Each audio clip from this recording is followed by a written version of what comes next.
Major support for Do the Math has been provided by Chevron, the Kern County Superintendent of Schools, Edison International, Valley Strong Credit Union, California Resources Corporation, Panama Buena Vista Union School District, Bakersfield City School District, and Kern High School District, with additional production assistance provided by these supporters of education in Kern County and throughout the state of California.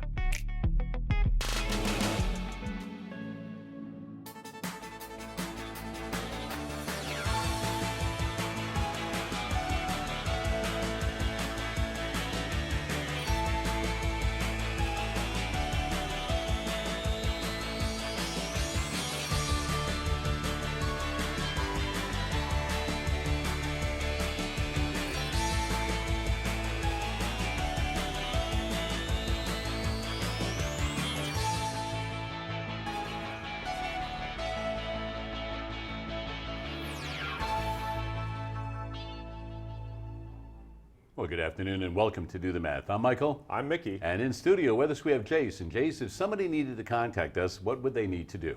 For math homework, help call in Bakersfield 636-4357.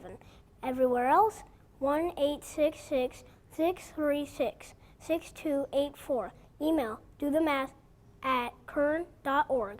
We're online at dothemathonline.net. And on social media, Facebook, Instagram, Twitter, and YouTube. All right, nicely done. Do you have that many ways to get in contact with you? Yeah. Really? All right, so you know what? You might. You have a phone number, right? Mm-hmm.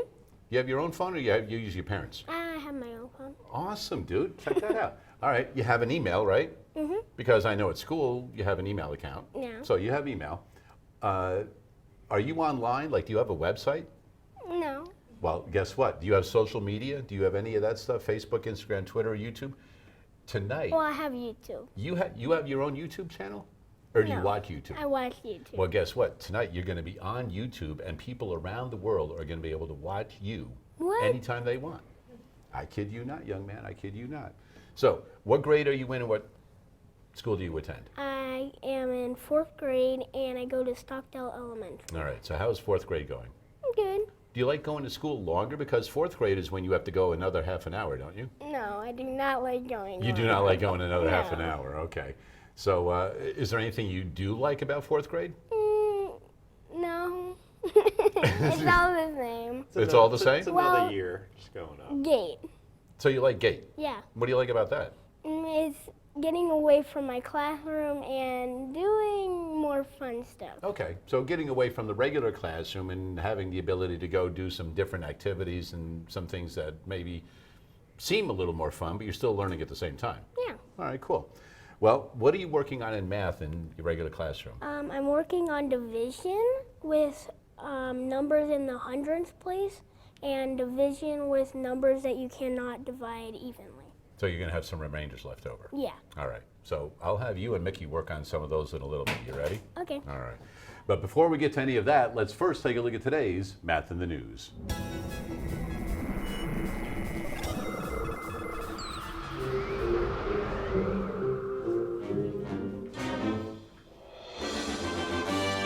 All right, well, today's Math in the News is a big one because we are getting ready to celebrate Math Week next week. First, in studio with us, a return guest, and we always love seeing Rob Duchow from SoCal Gas. How are you today? Doing great, Mike. Thanks for having me here.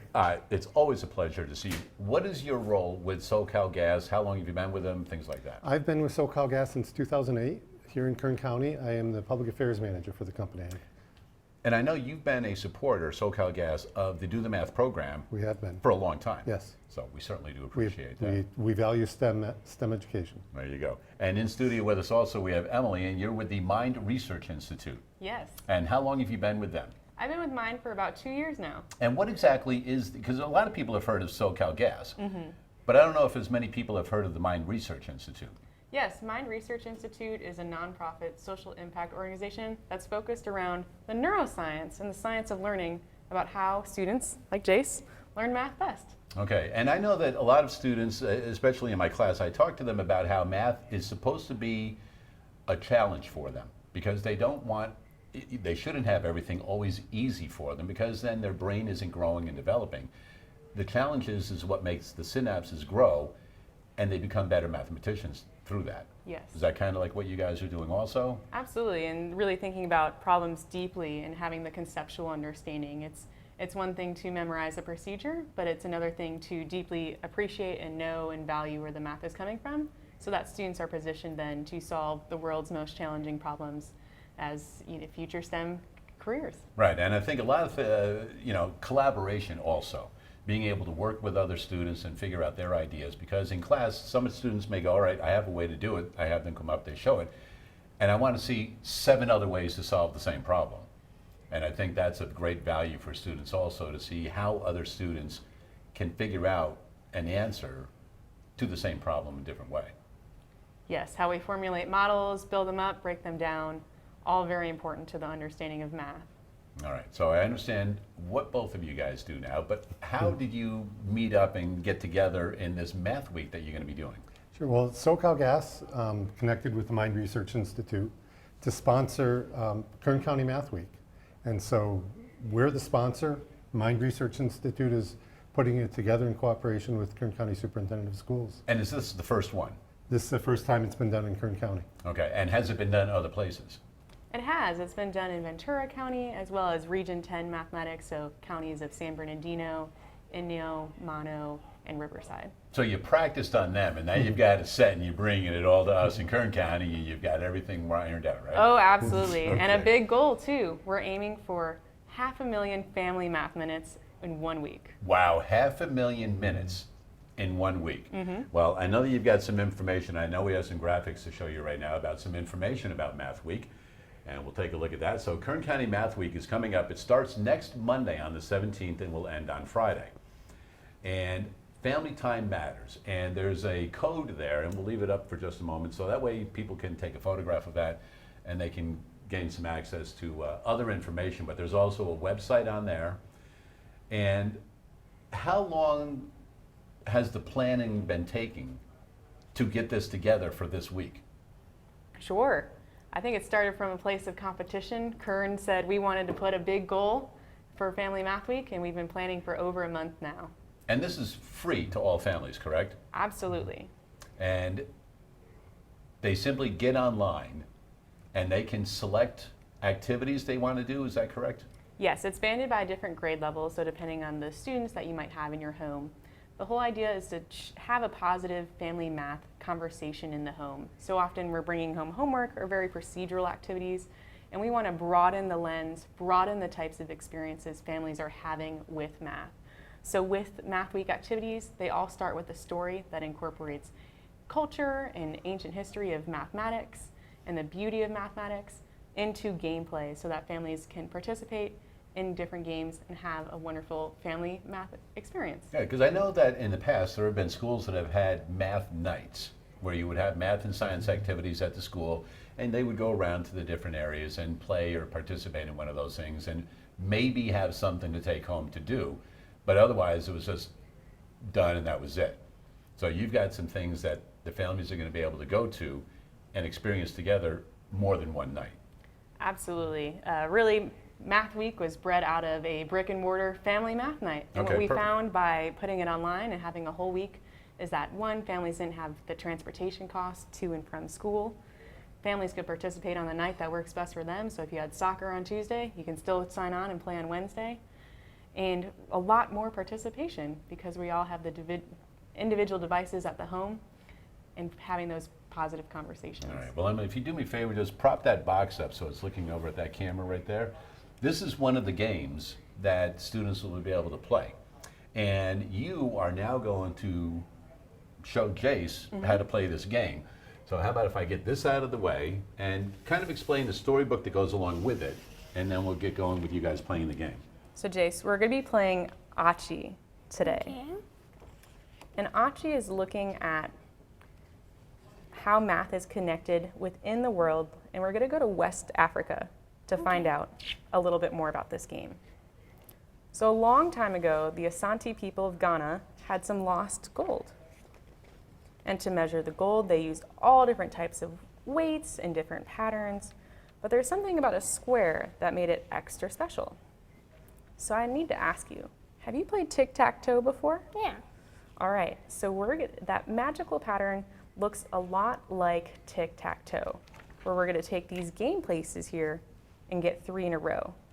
But you'll notice instead of 3 pieces, we each have 4. So if we get into a situation where there's not a winner, a cat's game in tic-tac-toe it's called, we're gonna be able to slide different pieces to try and get 3 in a row. Are you ready to play? Yeah. All right, I will let you go first with blue. I'll go So there. for those of us viewing, you need to get 3 in a row.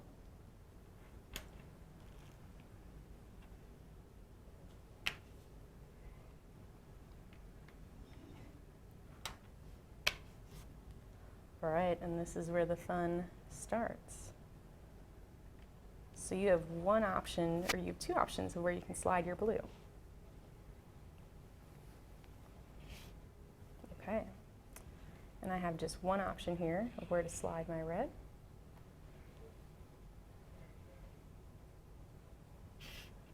Great job, Jayce.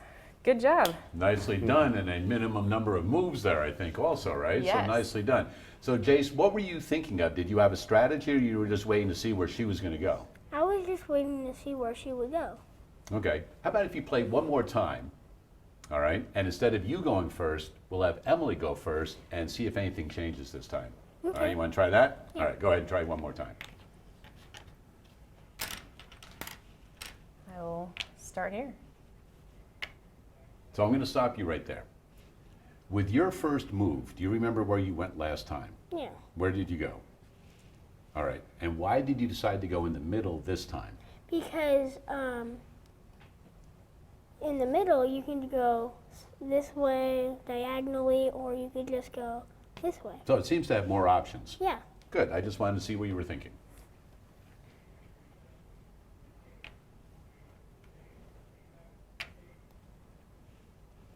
Uh-oh. Yeah, I think she got you a little quicker than you got that last one right there. You ready to try one more? Yeah. Because now the score is 1-1. So one thing I know that as you're playing that, a lot of students are focused on where they're going to go without looking at what you're doing, which is probably just what happened right there. Yes. So as you're thinking about where you want to go, think Yeah. about blocking the opponent also. Yeah. All right? So I think it's time for you to go first, correct? All right, go ahead.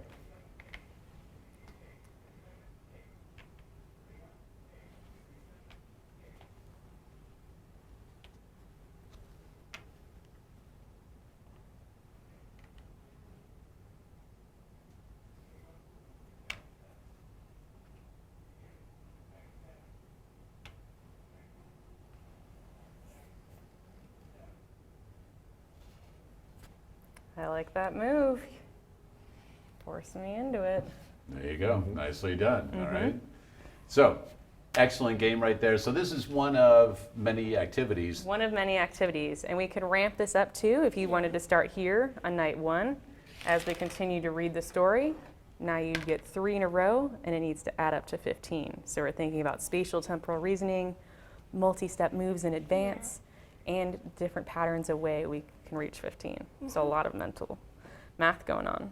All right. Well, thanks for coming in today, Emily. Thank you also to Rob. Where are you? Come on back over here, young man. Let's stay out of the game. You want to play a game? Not right now. Okay, we'll play later on. So anyway, Rob, thank you for coming Thank you, in Mike. once again, It's a and pleasure thank as you for your always. participation with Math Week coming up. Emily, nice to meet you. Learned a little bit more about Mind Research Institute.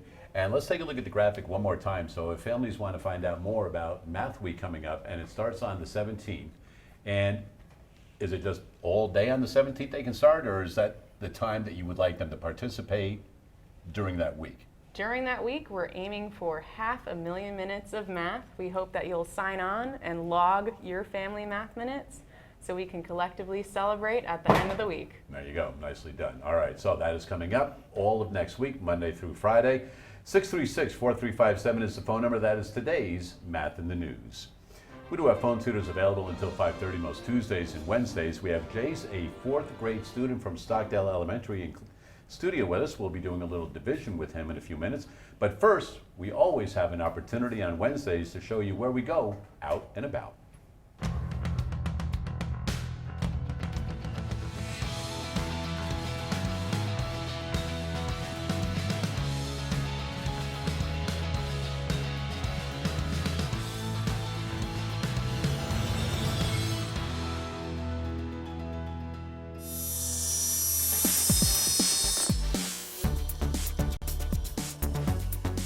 Today we're at Bakersfield Plastics, joined today by Bill Lever. Bill, thanks so much for having us today. Thanks, Devin. Very nice to have you here. Wonderful facility. Tell us a little bit about the shop. We do a number of things in plastics, and of course, showing all the students, it's important to measure things because that's how you know you're right or not, and your customer is going to be happy.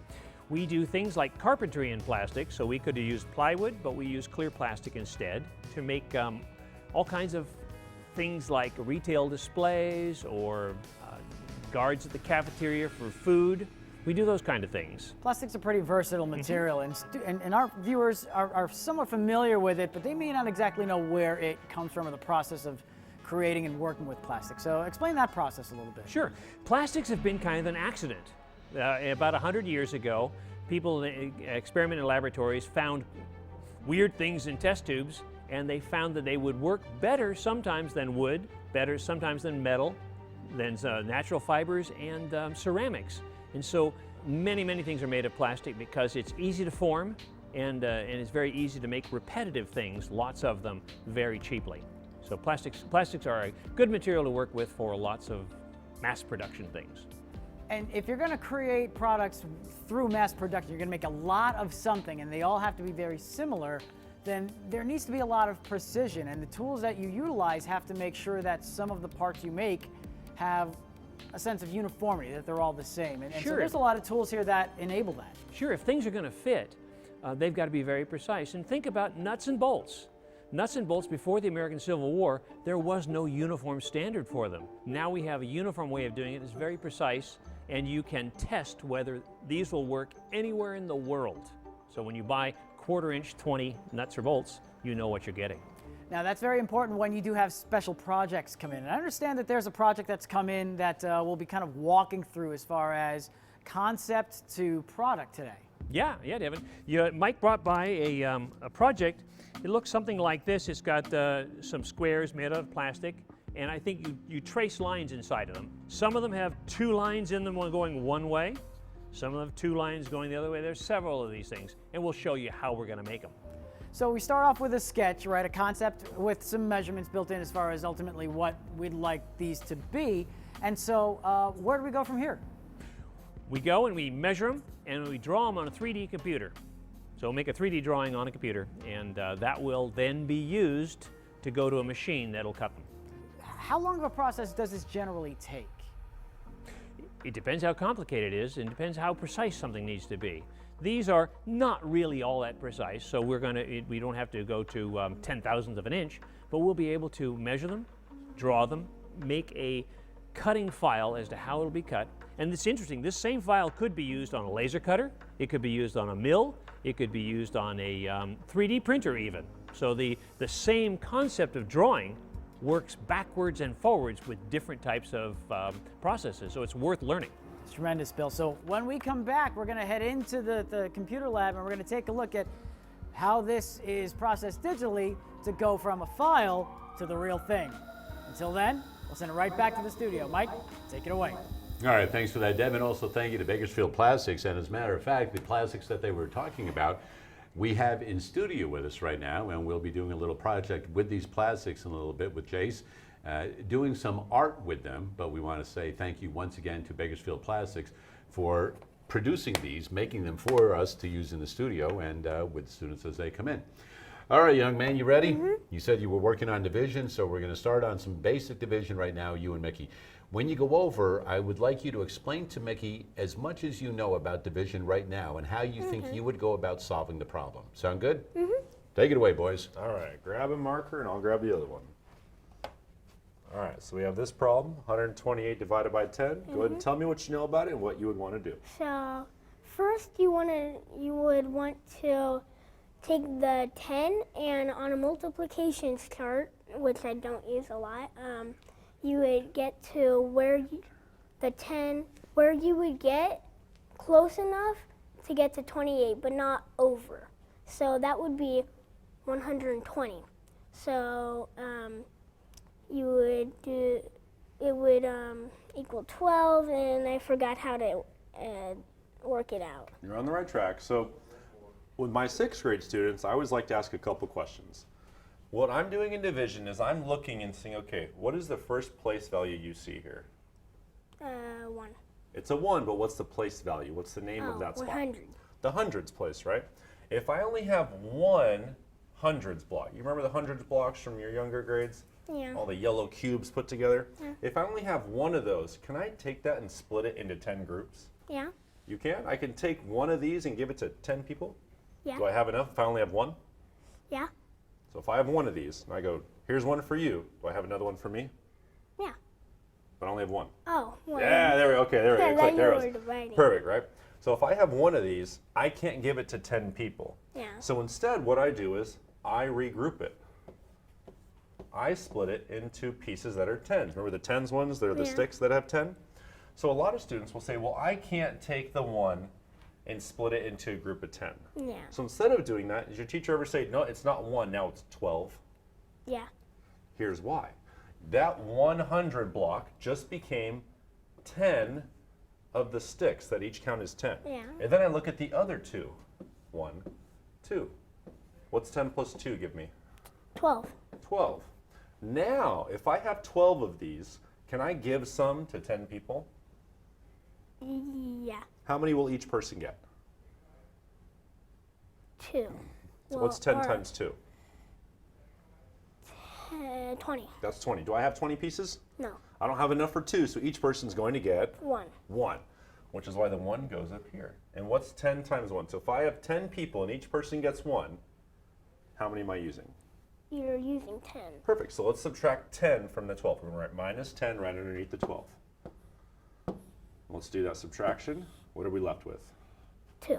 Perfect. And so what that means visually is, what I was able to do is I was able to give all of these to those 10 people. Yeah. Now I'm left with 2 of them, aren't I? Mhm.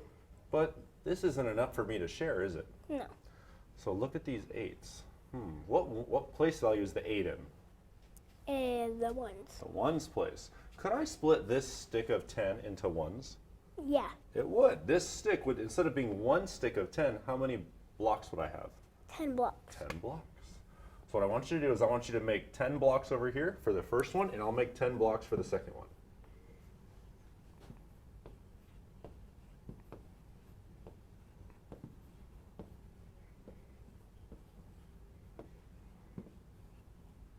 There we go. 6, 7, 8, 9, and 10. Very good. So what we just did is we took the 2 10s that were left and split them into single or ones pieces, right? Mm-hmm. But then how many ones pieces did we already have? We had 10. How many are here in the 8. ones place? We have 8. So when your teacher tells you to drop down the 8, what it really means is we took the 2 10s and split them into ones. Yeah. And then we bring the other 8 that we had back in. So now I have 10, 20, and what's 20 plus these extra 8? 4. Or 20 24. yeah, 28, 8. which is why we have a 28. If I have 28 of these and I have 10 people, Yeah. can I make groups of 10? Yeah. Go ahead and circle a group of 10. How many groups of 10 can you make?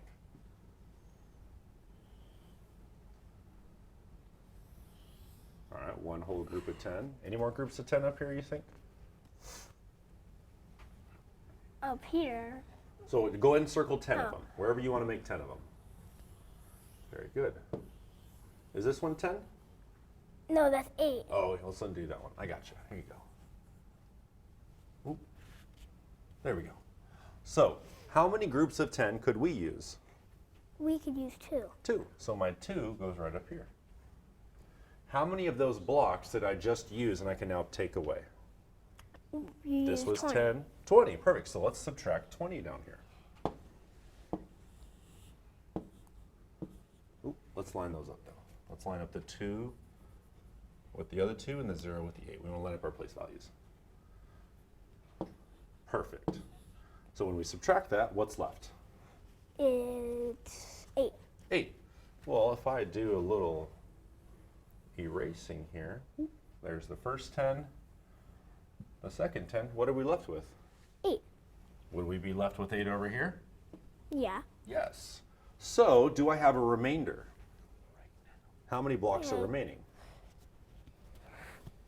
8. Hey, you got it. Yeah, not a trick question. We're just showing what it looks like visually. Yeah. So what you just did is you said 128 divided into groups, 10 groups. Each one will have 12, but then how many are left over? 8. 8. So we would write 12. remainder. Remainder 8. You got it. So what you just did is we looked at how math visually happens. Because a lot of students, even in my 6th grade class, they say, well, drop down the 2. And I ask, well, why 2? They go, because. Why? Because my teacher told me so. So now we're getting past that hurdle. We see, why does 2 become 28? We broke that 2 up into 20 pieces and then dropped down the 8, right? Drop it down. Really meant, let's combine everything together. Does that help you understand division a little more? Yeah. We'll do another one, don't worry, it's okay.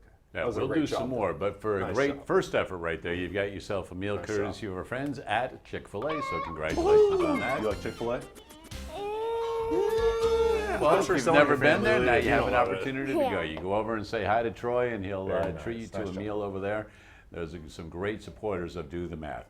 636-4357 is the phone number. We do have phone tutors available most Tuesdays and Wednesdays throughout the regular school year. Right now, we'll go back out to Devin, check out what they're doing with Bakersfield Plastics and making the pieces we now have in studio. Hey, thanks a lot, Mike. We're back here at Bakersfield Plastics, joined again by Bill Lever. Bill, we're moving along in the project phases. Tell us a little bit about where we are right now. We're in our computer lab, and Jake is going to show us how we use the computer to design things. He's got the drawings from the project that Mike brought by, and he's going to measure them up, and he's going to make a 3D drawing that'll be useful in a lot of different ways if we want to cut it on a mill, which we will do, or if we wanted to laser cut it, or if we wanted to 3D print it. We could do all of those things with the drawings here. That sounds great. Well, Jake, walk us through a little bit of this process, how you kind of get things started and what we're working off of here. Okay, so we're using a software called Fusion 360. It's just a 3D modeling program, and it has all kinds of great tools. So first thing you do, this is our project. This is a regular piece of paper, so I know that that's 8.5 by 11 inches. So I would just draw these tools. I choose which plane I want to choose, so I'm going to look down on it from the top.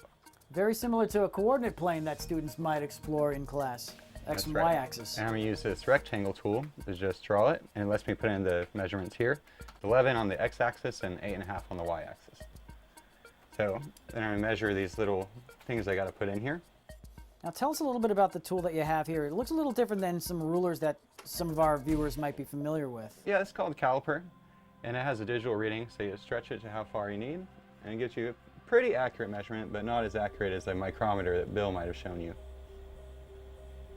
So this is about 6 1/8 of an inch or so. And so I'll just draw more rectangles to get what I want. So I'll just draw 3 in general, and then I'll measure them after the fact.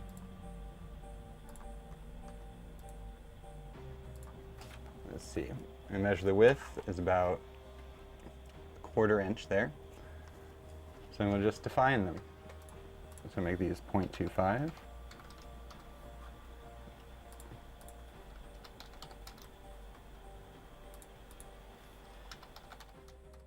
That's right. I also like to put like a middle line on this rectangle just to make sure I get them oriented right. This is just called like a construction line. So this doesn't really affect your drawing, it's just there to kind of help you visualize what you're doing. And we have all these other great tools here called constraints, which that helps you kind of put them where you want them to put them. So I'm going to use this one called symmetry. It lets me center them around this center line here.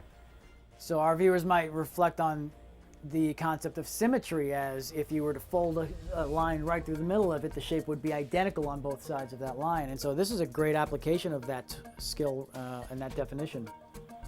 And the last thing I would do is measure these outside edges to the edge of the paper, which looks like it's about 3 1/4. That's what we'll do there. So I'm going to define that here.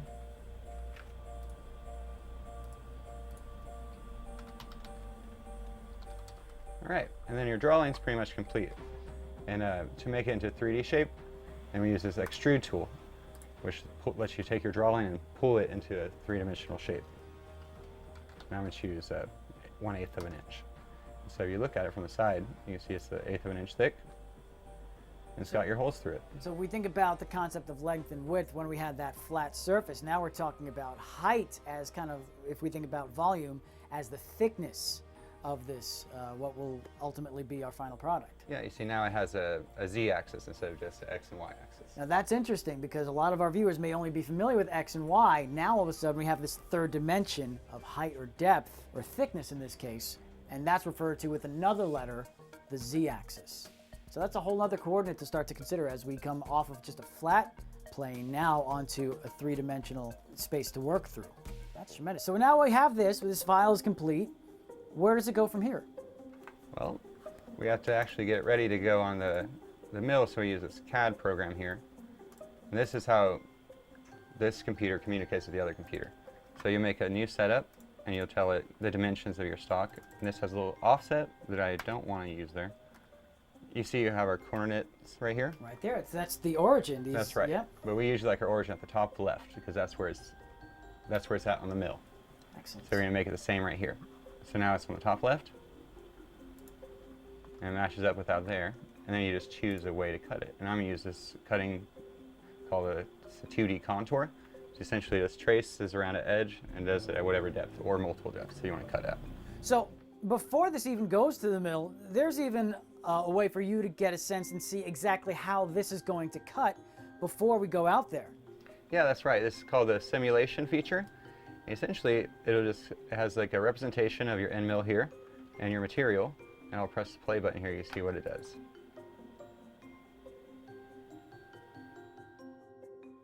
So it's going to start with this center slat here, then cut around the outside before it gets to these other two. And so we'll know that before we even take it out to the machine. That's right. And so now you'll see it's going to cut exactly what you want before you get out there and waste your material. Jake, this is tremendous. Thank you so much for walking us through this process. Oh, you're welcome. So when we come back, we'll go ahead and put this into the physical world and make it come to life. Until then, we'll send it right back to the studio. Mike, take it away. All right, thanks to Bakersfield Plastics. I see that you guys are getting ready to put those things into production, make those, and we have them here today. Anyway, Jayce is a 4th grade student from Stockdale working on division. So the problem that you just did, were you able to understand a little bit more about division when you worked it with Mickey? I did. So what makes a little more sense now? The way you break it up? Or yeah, just the way you break it up. Okay. You think there are other ways to do division problems? Yeah. Can you think of any other ways? Have you done division in class yet? Yeah. And have you worked with smaller numbers and you're getting into bigger numbers, or what have you done? We're getting into bigger numbers. So what kind of things have you done already? We have done like just numbers that are not even and cannot be divided evenly. So having those remainders like we had before? Yeah. All right, well, head on over to the board. Let's do one more. So Mick, come up with a 3-digit number, and that's what you're going to be dividing into. Okay. Jayce, I'd like you to come up with a number between 1 and 9. Okay. And go ahead and tell Mickey, and that's what you're going to use. That'll be our divisor. Go ahead and write it in. All right, let me Between change 2 and this. 9. Between Instead 2 of 1 and to 9, yeah, let's go 4 to 9 or something now. So, all right, well, well, two's- 4 to 9. 4 to 9. I was going to say we'll use 2, but let's go 4 to 9. I like it. 5 will work. All right. So looking at it, like we talked about before, where should we start? We should start 34 or just 3. Let's start with the 3. What place value is that 3 in? 300 or the hundreds. In the hundreds place, right?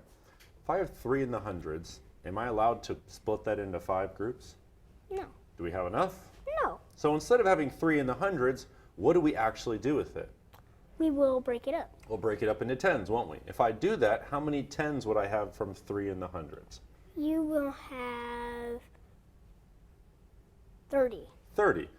So technically we're saying 3 can go into 5 0 times. I can put 3 into 5 groups 0 times, right? So instead of 3, it becomes 30, and we combine the 4, don't we? So what's our next step going to be? So you would add the 4 and it would become 34. Awesome. Take it away. Take the 4 away? You take it away. You go ahead and keep going. Um, So now instead of a 3, it's now 34. So you would take away 34? Not yet. We haven't made 34 yet. The question is, can we get close to 34? Yeah. How so? What can we do? 5 times what? 5 times 6. Okay, where would the 6 30. go? Very good. 6 would go up here. Yep, you got it. And you said it equals 30, so what will we subtract down below? 30. Go for it. And when we subtract it, what is still left over? 4. So now we have 4 tens that are left. If I only have 4 tens, I can't possibly put it in 5 groups, so what's our next step? You will drop the 10. Or not the 7. 7, that'll work. All right, now that we have 47, can I take 47 and split it into 5 groups? Yeah. Yeah, you're right. How many times can we do that? 8 times. A little higher. Actually, you know what? Go for 8. Go for it. So you just do 5. Times the, what number did you just tell me about? 8. So 5 times 8 would equal 40. 40. So we're subtracting 40. But don't forget, how did you get 40? 5 times 8. Let's put our 8 up. 6. Nope, you said 8. Yes, make sure you put your 8 up there. Perfect. And when we subtract, what's left? It's 7. Now here's why I tried to correct you earlier. Do you notice anything weird about the 7 and the 5? No. Is the 7 bigger than the 5? Yeah. Here's what that means. That means we could have actually done another number larger. Yeah. Because if I have 7 left, can I take 7? Oh, I don't know how I just did that. If I have this 7, could I still have enough to give another one to each of the groups? Yeah. I do. So instead, what we can do, instead of 8, we have to go another number higher. So 9? Let's go with 9. Let's try Oh 9. yeah, 45. Ah, there we go. All right. Go ahead and put the 9 up top like you just did before. Now, instead of subtracting 40, now we'll subtract 45. 45. Now what's left? 2. Is 2 now smaller than the 5? Yeah. So that tells me I did my math correctly and you did your math correctly. Because if we have something that's bigger as a remainder, bigger than the divisor, we should have used a larger number. Yeah. So looking at this, do we have any other numbers to bring down or to combine? No. Nope. So is our final answer 69 or is there something else? Remainder 2. Let's go ahead and write that up there. Perfect. Nicely done, sir. Give me a high five. Rock on. Booyah. All right, 69 remainder 2. And when you get into 5th grade and 6th grade, you'll add a decimal and you'll keep on going there so you won't have a remainder. But for right now, that's as far as you need to go. All right. Do you like art? Yeah. Good. Well, you know what? Let's take a look at some right now. And we're going to have you actually partake in a little bit of art. So we'll take a look at the Elmo. So this is an art exhibit, part of an art exhibit I found when I was in New Mexico about a year ago. And I found it interesting because all it is line. And so they're using that element of art, line, and with that, using geometry with squares and line and rectangles, they're able to come up with some different artwork. So we had the Bakersfield Plastics company that we're looking at this week also make those pieces of plastic for you guys. And what I'd like you to do is, Jayce, you've got some different pieces there. Yeah. And you and Mickey are going to start by combining some of those pieces one at a time to come up with an art piece original that you make. All right, so you guys take it away a little bit. So whatever one you want to start with. Obviously, if it has the lines here, Yeah. we'll put it on, and then you would use a marker to make that line in the middle. Okay. Also, if there's a frame, you can use a marker to do the inside. But we want to stick with tracing around the different pieces of plastic and their different designs. So you can grab whatever ones you want to start with and go ahead. And the thin markers are the ones mostly for if you're doing those For the thin ones lines. in here. Yeah, so go for it. Whichever way you Line want to it start. right up with the, there you go. There you go. Go for it.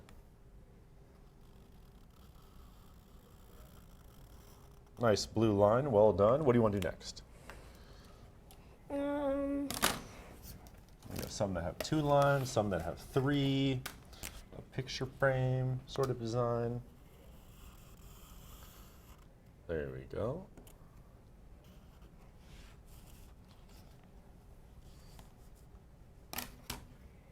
one. So we got frames, we got 3 lines, 2 what is lines. this? And then think about your Doing the color frame. options also. And then you got all these other markers too. We got red, green, yellow, brown, black, purple, orange.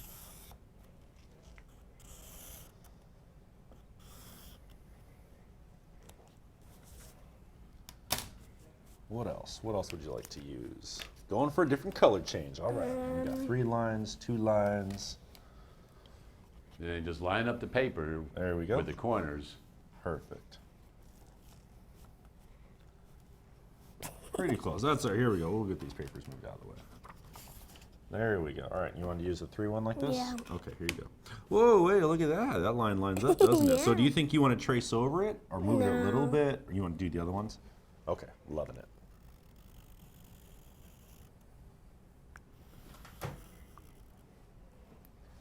All right, 3 lines, bam, just like that. 3 lines, ready to go. Not 2 lines, but You use a 2-line one right here? yeah, Go 2 for it. There we go. I take it your favorite colors are red and blue? yeah. Okay. Just kind of picked up a little bit on that. I thought it might be your favorites. Now looking at it now after this one, would you want to shade any of these in, or do you want to keep going with different lines and designs? I want to shade these. What colors do you want to shade them in? Let's do orange. Orange, all right, love it. Nicely done, staying in the lines, very organized, very geometric, well done, sir.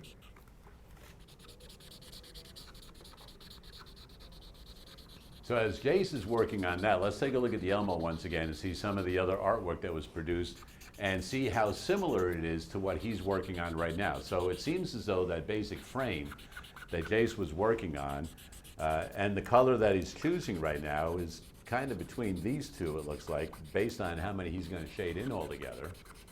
But you can see there's a variety of different ways that you can put these different pieces together to come up with some different artwork.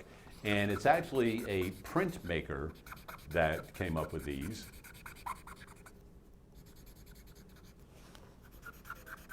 So are you thinking about mirroring? You want to make one side look like the other? Yeah. Okay. So like these two sides will look exactly like this side. Now you're bringing up an actual term we use in 6th grade and 5th grade called reflections. Yeah. Have you ever heard reflections before? Think about a mirror, right? Looks the same on both sides? Yeah, you're making a reflection right now. Nice job. All right, you want to do a different design or add some more color? I think I'm good. You think you're good right there? Yeah. That's it? And then I'm loving it. Any inspiration for this? Are those your favorite colors? You just thought, hey, you know what, this No, might I'm look just- kind of cool. I'm just adding colors. Just adding colors, I'm loving it. All right, so what you guys are going to do is you're going to keep working on that for a couple of moments, because right now what we're going to do is we have one more opportunity. We're going to head back out to Bakersfield Plastics, wrap up this segment with those guys, check in with Devin and see what's going on. All right, boys, what do you got? Hey, thanks a lot, Mike. We're back here at Bakersfield Plastics, joined by Bill Lever. Now, we're ready to go ahead and put everything into practice and get our project made. There are some conversions that you want to have memorized, but a lot of times what you work with is easier to reference than to calculate. So tell us a little bit about that process. You're right, Devin. You want to know how to do stuff, not remember it all. And so what we're talking about here is fractions and decimals of an inch. And they're both very useful. Some ways you're less likely to make a mistake maybe in decimals. And so converting one back and forth is something you want to be able to do, but you don't need to be able to remember this whole chart. But ones that are really important to remember are like half an inch would be 0.5000. And everybody has it easy. They know that half a dollar is 50 cents. They know that a quarter of a dollar is 25 cents. Everybody already knows this, but when it comes to math, some people, they think it's too complicated, but it's not.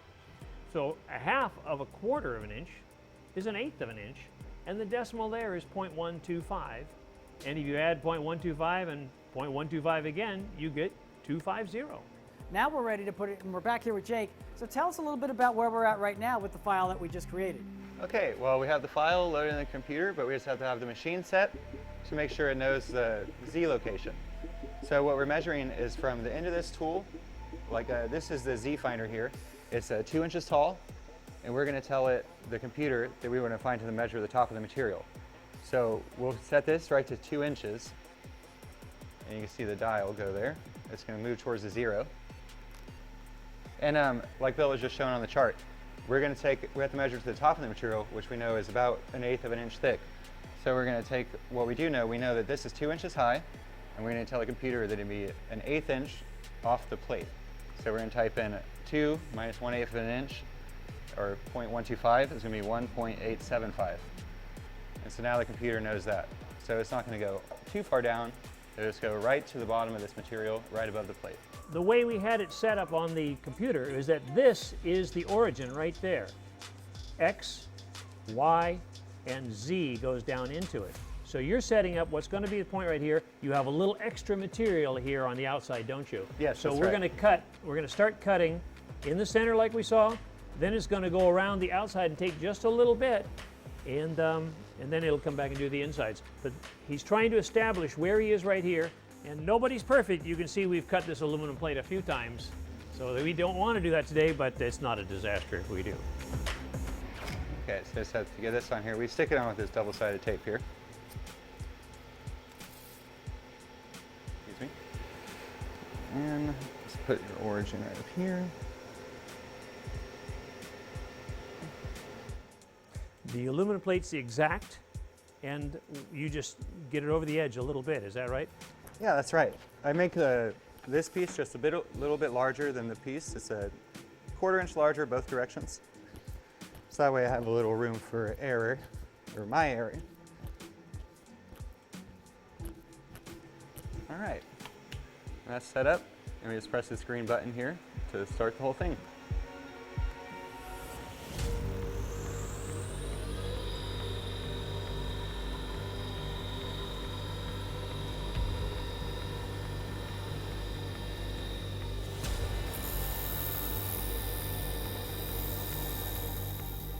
It's now cut 120 thousandths deep.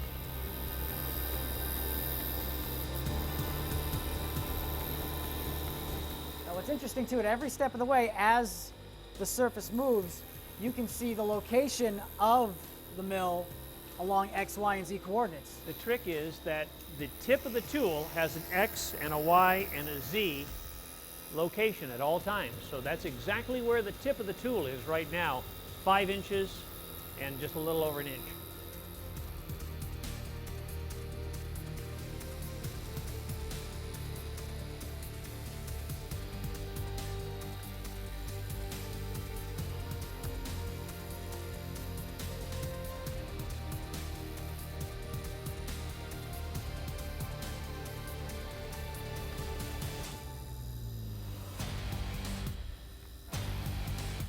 So that whole process took about 2 minutes and 45 seconds. Whereas doing that by hand may presumably take a little bit longer if you really have that in mind for precision. And wouldn't have been as accurate. That's right. So you'll see this in another episode. And this is paper that protects it. And we just peel the paper off, and there's the part that you saw being drawn just a few minutes ago. And now it's a real deal. From vision to finished project. That's tremendous. That's great. Well, Bill, thank you so much for allowing us thank into you the very shop much. here. We And of appreciate course, your as coming by. customary, whenever we stop by, we want to make sure that we award you with an this honorary is- Do the Math tile. This is quite an honor. Thank you very much. Unexpected. Well, Mike, it's coming your way. We'll see you back in the studio. For now, take it away, Mike. All right, thanks for that. Thank you once again to Bakersfield Plastics for producing those pieces, and we do have students using those. As a matter of fact, Jayce is working on a project right now, so let's check in with Mick and him and see what's going on. Boys, what have you come up with? Well, we've definitely added a lot more color than the last time anyone saw this masterpiece. And what's our inspiration today? Why the colors, or why the different patterns? So here? today in GATE we did like a project where we had to do like squares and there was different patterns on it. That's how I found I could just cut these in half and make the rest white. All right, And keep it then going. I just made lines. Looks good.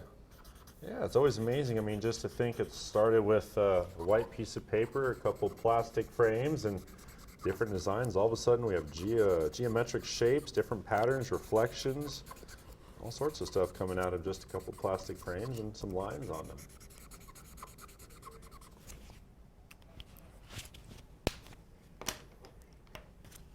Orange going to be our final color? Yeah. All right. We'll finish those 2 triangles up. And then we'll have you do the most important part of any piece of artwork. You know what that part is? Yeah, sign your name. Exactly. We have to be able to sign our name. Everyone knows who did it and how amazing you are.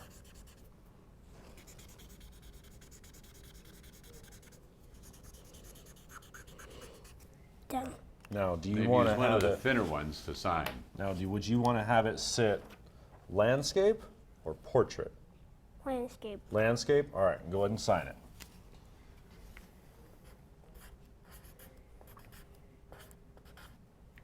All right. Nice job, Jayce. And you know what? Add the date down there so that in a number of years everybody can know, oh, that's exactly when he made this. And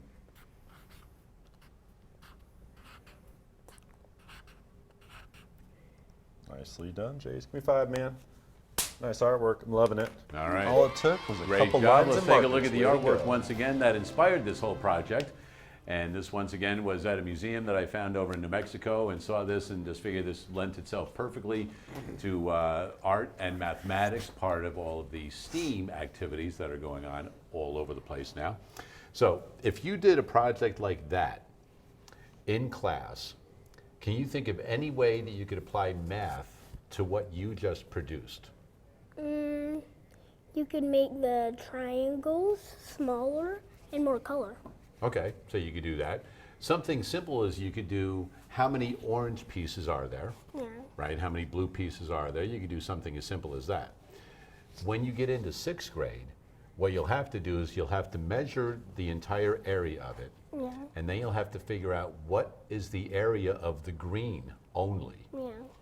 Then what is the area of the orange only, and the Yeah. area of the whatever colors you chose. If you want to take it a step further, you could figure out what is the percentage of the area, That's the what next are the step. ratios. Right, so you're gonna go, how much of it is this, and then you're gonna get into all of that stuff. So that's coming for you in 6th grade.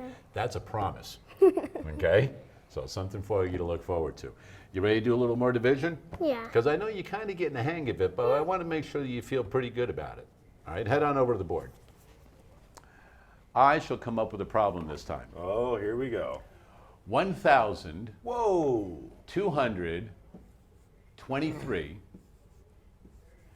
divided by 6. And Jayce, I want you to explain to Mickey how to do this problem. First So you want him to tell me what to do? Indeed. Okay, you don't even have to work. You get to make me work. What do you want me to do? we're gonna have the thousands place, Okay. and we can't break that up, so we're gonna add a 0 up there. You got it. And then we will break the thousands up into 10 hundreds. Ooh, very nice. Good. 10 hundreds, okay. And then you will add, oh no, you'll go, no, You're on it. you'll come down here. You're on the right track. Stick with breaking it into 10 hundreds. You're totally right. Do we have any other hundreds there? No. No hundreds place? Oh, in the hundreds place. Right. So we have this one. We broke it into 10. What do I get when I combine these two with it? You will get 12. 12. Aha. Now that I'm dealing with the number 12, what can I do? You can divide it by 2 from 6. Aha. So I can put 2 in each one. And if I do that, it looks like I have 0 left. no hundreds pieces left. Yeah. But I still have other pieces, don't I? 23. Aha. So I have 2 tens pieces I have to deal with now? Yeah. All right. What would you like me to do? Drop the 3 down. You want me to drop it yet? No. Not yet. Okay. Can I do anything with the 2 tens? No. I don't have enough, do Oh. I? But you can times it by 3. to I get can, but 6. unfortunately, if I only have 2 of them, I don't have enough to give to 6 friends, Yeah. do I? I can't do that. So, how many will each friend get of the tens? They will 1, get 2, or 0? 0. 0. So I put a 0 up here. Each friend will get 0 of my tens. So now instead of tens, we broke them into what now? 1s. Ones. How many ones would this be? 20. 20. Do I have other ones that you want me to use? 3. What would you like me to do with that 3? Add it to the 20. If I add 3 to 20, what do I get? I get 23. 23. Okay. What do you want me to do now? You will subtract this? Nope, not yet. Remember, so we have 23 of something now, right? Yeah. Do I have enough to give to 6 friends? Oh, no, but you can get it to what's close enough. So I don't have enough to evenly give it out, Yeah. but I can distribute some, right? Yeah. Okay, how many will each person get? It would be 3 times 6. Okay, so each person's gonna get 3. So how many would I use? If each person got 3, how many will I have given out? 18. 18. Okay, so I get rid of 18 of them. Let's see. I can't do 3 1s minus 8 1s, so I regroup. I take one of these 10s and add it to the 3. 13. That leaves me with 5. And 1 10 minus the other 10 is 0. 0. Do I have any other numbers I need to combine or break down? No. Nope. And is it okay to have a number that's smaller than the divisor? Yeah. Yeah. Just do. So it looks like if we had, let's say for example, do you like candy? Yeah. What's your favorite candy? Mm, End of the world candy. You could eat it every day. What do you want? Hershey's. Hershey's. We have 1,223 Hershey bars. We're going to give it to 6 friends. How many bars will each friend get? 203. And Remainder, then we'll have 5. 5 bars left. Nice job, Jayce. Thanks for helping explain that to me, man. I appreciate that. I'm going to give you guys one more problem, and you have to do it in 1 minute. 1 minute. All right, Jayce, you ready? So we're going to go 488 divided by 4. All right, Jayce, start us off. What do you want to do? We'll have the 48 divided by 12. Okay, so we're going to use 12. Bam. Subtract 48. I'm left with nothing. What do I do now? You drop that 8 down. Okay, let's do that. Bam. 8. Take it away. You do the rest. You got it. If I have 8, can I split it between 4 people? Yeah. How 2. many? Oh, okay, put that 2 up there. And if we do 4 times 2, well, how many would we use? 8. Let's take it away. We already used all 8. Let's take away 8 of them. And what's left? 0. Ah, all right. Oh. What's the answer? What's our quotient? The answer to our division problem. 122. Nicely done. Look at that. Boom. Under a minute. There we go. There you go, nicely done. So I like the work, the use of the vocabulary. So quickly, in about a half a minute, go over with Jayce the 3 different parts of that and the vocabulary to use with those. Gotcha. So, Jayce, this number in here we call the dividend. Yeah. The dividend is essentially the total or the amount that's being split up or put into certain size groups. So dividend would be the middle number, basically. Exactly, like our total, like what do we have? This outer number is called the divisor. It tells me how many groups I want to make, or if I have a certain size of a group, this tells me how big it can be. And the last one? What's being divided? Exactly, and then my last one is called the quotient. That's the answer to any division problem. So you found the quotient of 488 divided by 4. So Jayce, did you learn a little something today? Yeah. Good. Did you have fun today? Yeah. Excellent. Hey, you know what? Until we meet again, continue to do the math.